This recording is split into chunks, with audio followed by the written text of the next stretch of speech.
لیے ایسے لوگوں کے لیے جنہوں نے ہدایت کے بدلے گمراہی کو خود چنا ہے. ہم ہدایت تو ہمارے سامنے ہے، گھر میں قرآن پڑھا ہوا ہے، سب کچھ ہمیں پتہ ہوتا ہے، لیکن گمراہی کو چننے والے ہم خود ہیں. ٹھیک ہے، ہر چیز توفیق سے ہوتی ہے نا. توفیق کب ملتی ہے؟ جب نیتیں صاف ہوتی ہیں. ایسے تو توفیق بھی اللہ تعالیٰ نہیں دیتے.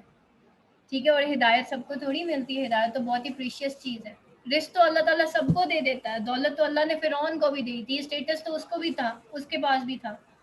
نوکر چاکر تو اس کے پاس بھی تھے، اس کے پاس ہدایت نہیں تھی، وزڈم نہیں تھی اس کے پاس. اس نے جو ہے کیا کیا تھا؟ کیا وہ پھر کامیاب تھا؟ اگر اونچی بلڈنگ سے ہی ہم نے یہ کنسیڈر کرنا ہے، جس کے پاس بڑی بلڈنگز ہوں گی، تو اللہ تعالیٰ تو خود کہتے ہیں کہ یہ دنیا میرے لیے مکھی کے پر کے برابر بھی نہیں ہے.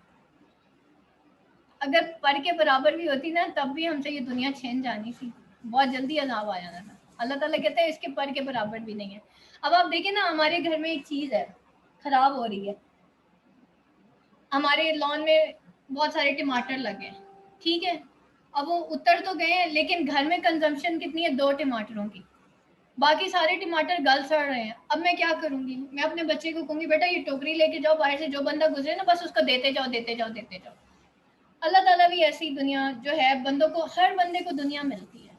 ہر بندے کو رزق کا وعدہ اللہ نے کیا ہے، عزت ذلت کا وعدہ اللہ نے کیا، ہدایت کا وعدہ نہیں کیا. ہدایت صرف اس کو ملتی ہے جو مانگتا ہے. ایک تو ہدایت یہ ہے کہ ہمارے سامنے حق آ گیا، ہم نے پہچان لیا، ایک تو ہدایت ہی ہے. پھر تو آپ کے سامنے حکم ہے نا کہ آپ اللہ کی رسی کو مضبوطی سے تھامے رکھو اور تفرقے میں نہ پڑو. بس جو اللہ نے کہہ دیا وہی حق ہے. لیکن ایک یہ ہمارے سامنے ہدایت آ جاتی ہے، لیکن ہم نے سب کچھ جاننے بوجھنے کے باوجود ہدایت کا راستہ چھوڑ کے کیا کیا؟ گمراہی کا راستہ اختیار کر لیا. ٹھیک ہے، پھر کیا ہے؟ اور اللہ تعالیٰ کیا کہتے ہیں آگے ہم سے کہ مَثَلُهُمْ كَمَثَلِ الَّذِي اسْتَوْقَدَ نَارًا فَلَمَّا أَضَاءَتْ مَا حَوْلَهُ ذَهَبَ اللَّهُ بِنُورِهِمْ وَتَرَكَهُمْ فِي ظُلُمَاتٍ لَا يُبْصِرُونَ. اللہ تعالیٰ کہتے ہیں ان کی مثال اس طرح ہے کہ جو آگ جلائے، پر جب آگ نے روشن کر دیا اس کے ماحول کو، تو لے گیا اللہ اس کی روشنی کو اور انہیں چھوڑ دیا اندھیروں میں. ہمارے سامنے حق آ گیا، ہم ایک محفل میں، قرآن کی محفل میں بیٹھے، ہم کچھ ایسے لوگوں کے پاس، کتنی دفعہ اللہ ہمیں بار بار موقع دیتا. ہمارے ارد گرد کوئی نہ کوئی رشتہ دار، اللہ تعالیٰ مہربان ہے نا، اللہ چاہتا ہے ہم ہدایت کی طرف آ جائیں. کوئی نہ کوئی ہمیں ارد گرد ایسا بندہ اللہ آتا رہے گا، لاتا رہے گا ہماری زندگی میں. ہمارا ماحول ایسے روشن ہوتا ہی رہے گا. کتنے لوگ آتے ہیں ہماری زندگی میں ایسے. یہ تو اللہ کا ایک بہت بڑا انعام ہے ہمارے اوپر کہ ہماری زندگی میں ایسے لوگ آتے رہتے ہیں، اور سب کی آتے ہیں، جو گنہگار ہیں نا سب کے. اور اب کیا مشکل ہے؟ انٹرنیٹ کے اوپر تو سب کچھ ہے نا. تو اللہ نے کیا کیا؟ ہمارا ارد گرد کا ماحول روشن کیا، جبکہ ہمارے سامنے وہ آیات سنائی جا رہی تھی. کتنے لوگ مولانا طارق جمیل کے لیکچر سنتے ہیں، کتنے لوگ ڈاکٹر فرحت ہاشمی کے لیکچر سنتے ہیں، لیکن جیسے ہی ٹیبلٹ اور موبائل بند ہوا بس وہ لیکچر بھی ختم. یعنی کہ لائٹ آئی اور لائٹ چلی گئی. اس کے بعد کا ایک سفر ہوتا ہے جو عمل کا ہوتا ہے، وہاں سے ہم خالی ہو جاتے ہیں، اور پھر عمل سے بے گھر ہوا انسان بنا کے تقدیر کا بہانہ. پھر ہم کہتے ہیں کہ یوں ہو گیا اور وہ ہو گیا، اس وجہ سے میں یہ نہیں کر سکی، اس وجہ سے میں وہ نہیں. جب تک ہمارے اندر ایک وش نہیں ہوگی نا، ایک چاہ نہیں ہوگی، بغیر چاہ کے تو کچھ بھی نہیں ملتا نا. بغیر چاہ کے تھوڑی، اگر میں نے سوچا ہے میرے بچے کو دنیاوی ڈگری ملے تو میری چاہت ہے نا اس کو ڈگری ملے. میں اس کے لیے ہر طرح کے وہ اسباب بناؤں گی کہ میرا بچہ دنیاوی طور پہ کامیاب ترین انسان بنے، اور وہ بنے گا بھی کیونکہ چاہ ہے. لیکن میری چاہ ہی نہیں ہے کہ میرا بچہ جو ہے اللہ کا بندہ بن جائے. ٹھیک ہے، اور چلے میں اگر ویسے ہی دعویٰ کر دوں میری چاہ ہے میرا بچہ اللہ کا بندہ، تو کیا میں آج اس کے لیے وہ ایسٹس بنا رہی ہوں؟ کیا میں اس کے لیے وہ اسباب اور راستے بنا رہی ہوں؟ کیا میں اس کو گھر میں اس طرح سے فیسیلیٹیٹ کر رہی ہوں کہ میرا بچہ اللہ کا بندہ بن جائے؟ پھر کیا ہے؟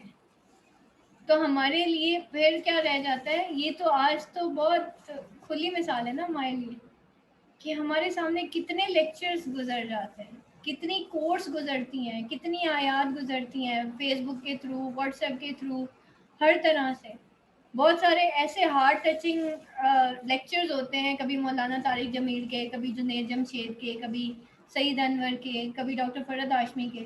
آنکھوں میں آنسو آ جاتا ہے، لیکن تھوڑی دیر بعد ختم، ایسنس ہی ختم. جیسے آپ نے ایک پرفیوم لگایا، تھوڑی دیر بعد اڑ گیا، ہے کہ نہیں ہے؟ تو پھر اللہ تعالیٰ کیا کرتے ہیں ایسے بندوں کے ساتھ جو کفر کرتے ہیں، جو نہیں مانتے نا اللہ کی؟ پھر اللہ ان کے ارد گرد روشن کرتا ہے ماحول، ان کو اس میں مزہ بھی آ رہا ہوتا ہے، لیکن تھوڑی دیر بعد وہ پھر ویسے ہو جاتے ہیں. تو اللہ نے پھر ان کو کیا کر دیا، پہلے ان کے ارد گرد آگ جلائی، پھر اس کو روشن کیا، پھر انہیں اندھیروں میں چھوڑ دیا. یعنی کہ اس روشنی کا اس بندے کو کچھ فائدہ نہیں ہوا، جسٹ ایک وقتی ایموشنل چینج تھا جو اس لمحے میں آیا تھا. جیسے ہی وہ اس محفل سے نکلتا ہے وہ بندہ زیرو ہو جاتا ہے. تو ایسے لوگوں کے بارے میں اللہ تعالیٰ کیا کہتے ہیں، سمن بکمن امیون فہم لا یرجعون، کہ وہ بہرے ہیں، گونگے ہیں، اندھے ہیں، پس وہ حق کی طرف نہیں لوٹتے. کہ اس طریقے سے اللہ نے ان کا نور، اپنا نور چھین لیا نا، ان سے نور چھین لیا نا. اور امام شافعی نے کیا کہا تھا، ایک تو علم ہے نا جو دنیاوی علم ہے، جس کو ہم عام علم کہتے ہیں کہ بھئی مجھے پتا اگر میں دیوار پہ ٹکر ماروں گی تو میرے سر پہ چوٹ لگ جائے گی، یہ دنیاوی علم ہے. ٹھیک ہے، ایک العلم ہے جو سب سے بلند علم ہے، اس کو امام شافعی نے کہا تھا العلم نور اللہ. العلم جو ہے نا، جو اللہ کا خاص کردہ علم ہے، وہ اللہ کا نور ہے. اور یہ اللہ ان کو دیتا ہے جو کہ پرہیزگار ہوتے ہیں، جو اللہ کی فرما برداری کرتے ہیں. اور جب انسان نافرمانی کرتا ہے تو وہ علم اس سے چھین لیا جاتا ہے. تو اس وجہ سے ہم جب نافرمانی کرتے ہیں نا اللہ کی، ہمیں اللہ نہیں یاد آتا، کیونکہ دنیا ہی دنیا نظر آ رہی تھی. اور یہ اس وجہ سے نہیں ہے کہ ہم دیکھ رہے ہوتے ہیں، اللہ اس وقت کتنا ناراض ہے ہم سے کہ اللہ کہہ رہے ہیں اس کو دنیا میں ہی لگا دو. اللہ تعالیٰ کہہ رہے ہیں نا کہ ہم نے اس کا نور چھین لیا، اللہ تعالیٰ نے اپنا علم چھین لیا. اللہ خود کہہ رہے ہیں لا یشعرون، ان کو شعور نہیں ہے، یہ نہیں جانتے. لا یعلمون، یہ نہیں جانتے. اب اللہ کہہ رہے ہیں وہ بہرے ہیں، گونگے ہیں، اندھے ہیں. سمن بکمن امیون فہم لا یرجعون، بس وہ حق کی طرف نہیں لوٹتے، ان پہ اثر ہی نہیں ہوتا. تو ابھی ہم نے اپنے اندر دلوں کو جھانک کے دیکھنا ہے.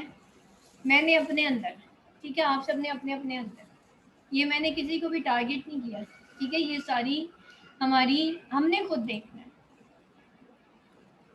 کہ ہمارے اندر ابھی تک ان آیات کا کتنا اثر باقی ہے. کہیں ایسا تو نہیں ہے کہ لاسٹ ویک میں علم آیا تھا اور اس ویک میں چلا گیا؟ کہیں یہ اندھے ہیں، گونگے ہیں، بہرے ہیں، یہ والی ساری کیٹیگری ہم نے تو نہیں پوری کر دی؟ ویکینڈ پہ کدھر گئے تھے؟ کہاں پہ وقت گزارا تھا؟ کیا کیا تھا؟